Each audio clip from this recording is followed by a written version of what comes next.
kamu dipanggil kasir Dewi nih. Suruh ke bawah, ucap Mario padaku. Emang ada apa ya kak? Apa aku berbuat salah? Tanyaku panik. Entahlah, kalau kamu merasa tak memiliki salah, gak usah takut. Buruan turun, santai aja kali, jawabnya padaku. Iya kak, makasih, jawabku singkat. Aku bergegas turun menuju kasir depan, meski hati ini diliputi rasa deg-degan dan juga khawatir.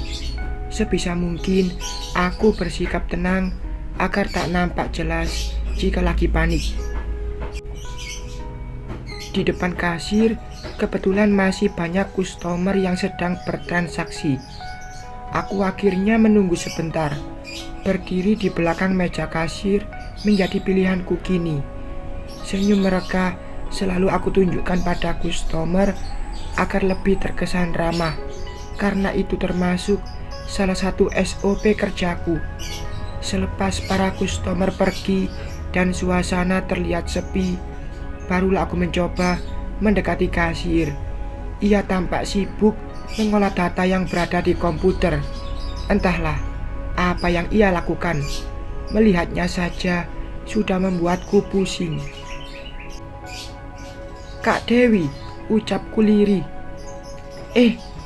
Kak, kamu bikin kaget saja, ucap Kak Dewi latah.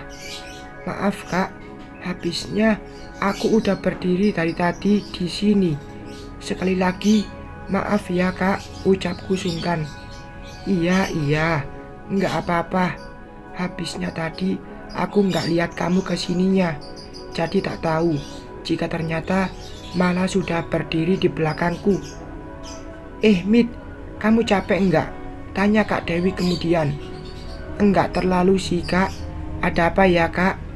Apa aku telah berbuat kesalahan? Tanyaku. Enggak kok, santai saja kali, Mit. Aku cuma mau kamu pijit aja kok. Capek banget ini badan. Aku tanya banyak customer yang kamu kerjakan, mereka pada puas. Makanya aku juga ingin merasakan pijatanmu itu, tutur Kak Dewi. Kirain apa kak? Aku deg-degan banget dari tadi. Iya kak, aku bisa kok. Nanti jam berapa ya? Habis tutup outlet ini kah? Tanyaku lagi. Nanti aja di penginapan TC. Aku nanti tak nginep di sana saja.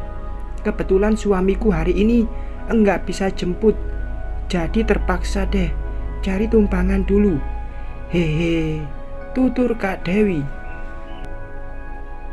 Selepas berbasa-basi cukup lama di kasiran, aku langsung pamit kembali ke atas, karena kulihat di luar banyak banget mobil yang datang. Mungkin itu para customer. Semoga saja membawa rezeki juga untukku. Sampai di lantai 3, ternyata aku bukan termasuk terapis yang mendapat jatah kerja. Tak apalah, mungkin belum rezekiku kali ini. Aku memutuskan berselancar saja di akun berwarna biru itu. Di sana kulihat ternyata sudah banyak pesan masuk dari Kak Ardi. Entah apa lagi hal yang ia inginkan dariku. Meski ada rasa sedikit malas, tapi aku tetap mencoba membuka dan membaca pesan itu. Mit, besok kita jalan kemana gitu yuk? Kan besok jadwal kamu libur dan aku masuk siang, pesannya padaku. Aku sedikit terkejut membaca pesan itu. Masa iya aku harus jalan sama suami orang? Apa kata mereka nantinya? Kayaknya enggak bisa deh kak. Aku capek banget, pengen istirahat saja di penginapan. Tolakku halus. Gitu ya? Ya udah deh, lain kali aja kalau begitu. Kamu sebaiknya cari kos deh, karena terapis yang sudah penempatan namun masih tinggal di sana bakal kena biaya tambahan, tulis seniorku itu. Baik kak, jawabku singkat. Pesan dari Kak Ardi sontak membuatku sedikit kepikiran. Bagaimana tidak, jika aku harus kos, tentu saja akan membuat pengeluaranku banyak bertambah. Apalagi aku belum sekalipun gajian. Jadi aku harus lebih mengencangkan tali pada perutku. Bagaimana ini? Apakah aku harus kos? Sedang uang simpananku kian hari makin menipis saja. Memikirkan hal itu membuat jam kerjaku tak terasa sudah selesai juga. Sudah jam pulang. Senangnya bukan main hati ini. Sesampainya di penginapan, sesuai janjiku kepada Kak Dewi tadi, aku langsung memijatnya rata seluruh tubuh. Ada rasa puas tersendiri mendengar jika pijatanku ternyata enak buatnya. Bahkan ia berencana lain kali bakal memintaku lagi untuk memijatnya. "Mit, ini sedikit uang buat beli es teh besok," ucap Kak Dewi. Ia menyerahkan uang yang ia masukkan dalam amplop. Enggak usah deh Kak, aku ikhlas kok. Lagian kan Kak Dewi bukan kustomerku, tolakku halus. Terimalah, ini rezeki sedikit buat kamu. Jangan ditolak ya, kakak mohon, ucapnya memaksaku. Udah deh Kak, kalau Mita enggak mau, buat aku aja duitnya, sahut Zuzun kemudian. Jangan dong. Iya, aku terima. Makasih banyak ya Kak. Oh iya Kak, apa benar kalau kita nginap di sini bakal disuruh bayar? Tanyaku pada Kak Dewi. Sepertinya sih begitu Mit. Tapi kalau kalian mau kan bisa tidur di outlet. Ya, meski seadanya, tapi daripada bayar kos kan kalian bisa tidur di lantai 3 itu, tutur Kak Dewi. Tapi Kak, di sana kan horor, ucap Zuzun. Benar juga apa yang dikatakan Zuzun. Selama ini kami para junior sudah sering mendengar kisah horor outlet tempat kerja kami. Aku menjadi semakin bimbang, apakah harus bayar penginapan atau tinggal di mes yang katanya horor. Udah, enggak usah pada takut gitu juga kali. Kalau kalian enggak ganggu, mereka yang tak tampak pasti juga gak bakal keganggu kok. Percaya deh sama aku, tutur Kak Dewi. Beneran itu Kak, tapi nanti apa ada temannya jika kita tidur di mes? Biar rame gitu, kan enggak terasa horor banget pasti tempatnya, sahutku cepat. Semua yang tidur di mes diperbolehkan kok, bagi yang mau, kata Pak Bos, biar ada yang jaga juga kok. Enggak apa-apa kalau kalian mau tidur di sana. Udah malam, ayo pada tidur, lanjut besok lagi ngobrolnya, tutur Kak Dewi. Kami bertiga akhirnya saling diam. Tak ada lagi obrolan yang kami bahas. Pikiranku juga masih kacau antara tidur di mes dan juga masalah Kak Ardi. Aku sangat bingung. Aku tetap berusaha untuk memejamkan mata ini.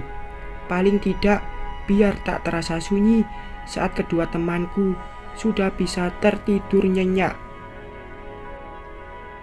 Pagi harinya, setelah Zuzun sudah berangkat kerja dan aku sudah selesai beberes di penginapan, aku memilih untuk sekedar rebahan. Sebenarnya mumpung libur, ingin sekali rasanya aku pulang. Namun aku masih harus berhemat sebelum gajian tiba. Aku juga tak ingin ibu menanyakan perihal keuanganku. Suara getar ponselku tiba-tiba saja berbunyi. Entah siapa lagi yang menghubungiku. Padahal rencananya hari ini akan kugunakan waktuku untuk rebahan seharian penuh. Ternyata ada panggilan masuk dari ibu. Halo Bu, Assalamualaikum, sapaku pada ibu. Waalaikumsalam Mit.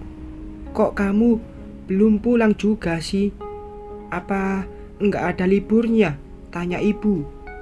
Ini sebenarnya libur sih Bu, tapi kan Mita harus berhemat Bu.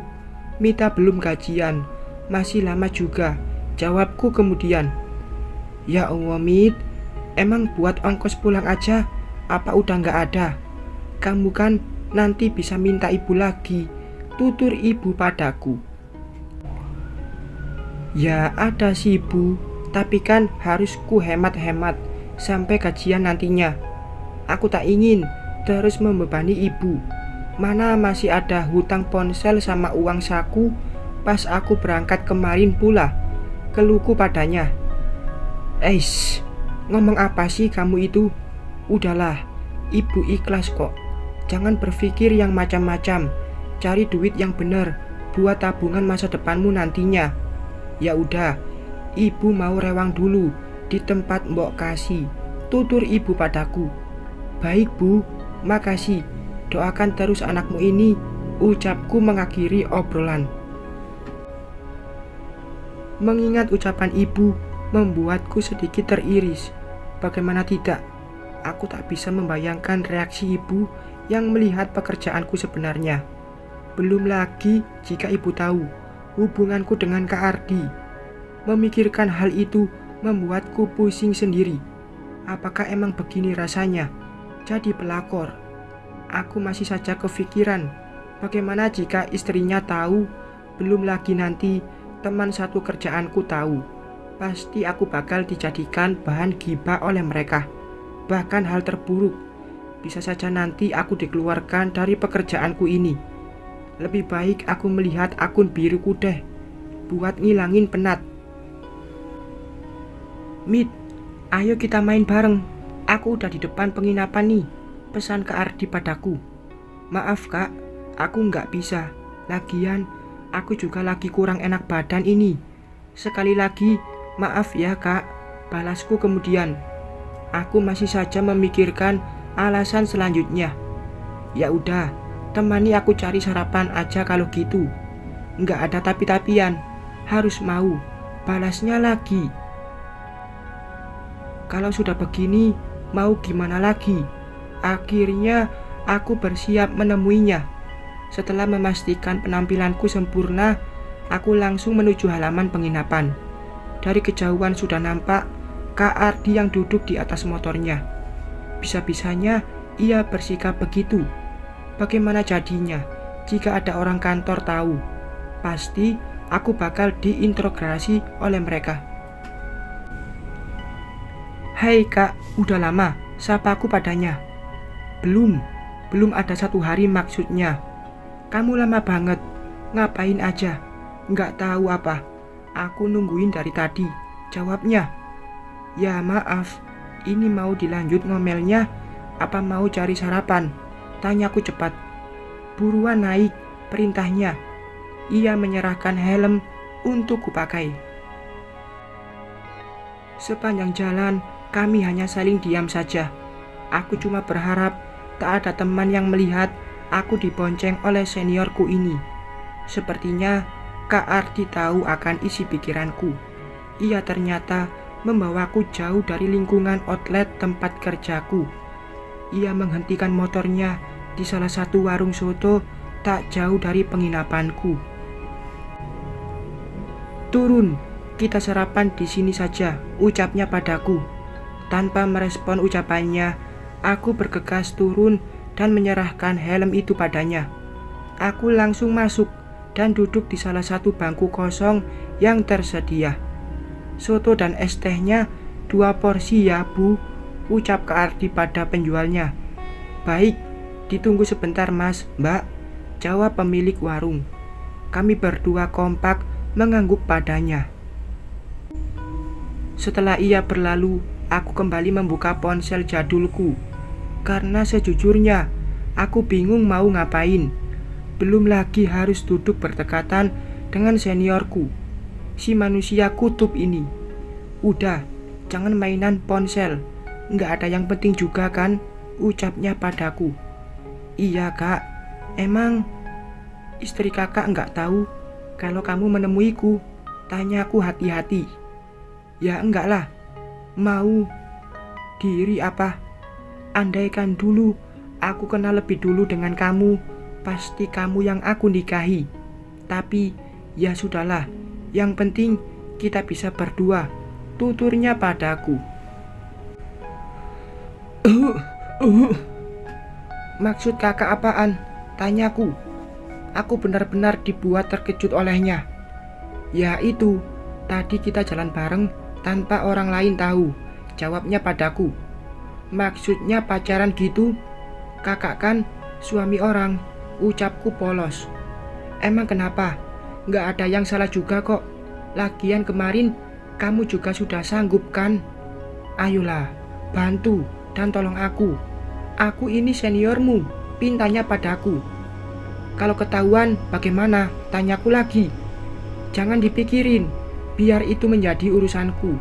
Ucapnya menenangkanku. Untung saja pesanan kami sudah datang. Kami berdua makan dalam diam. Aku juga masih sibuk dengan jalan pikiranku sendiri. Aku sebenarnya takut dan juga sungkan jika harus menolaknya. Tapi bagaimana lagi jika ia membawa nama senior di tempat kerja? Mau tak mau, aku harus mau jadinya. Gimana, Mit? Mau kan? Tanyanya memastikan. Iya, aku mau, Kak.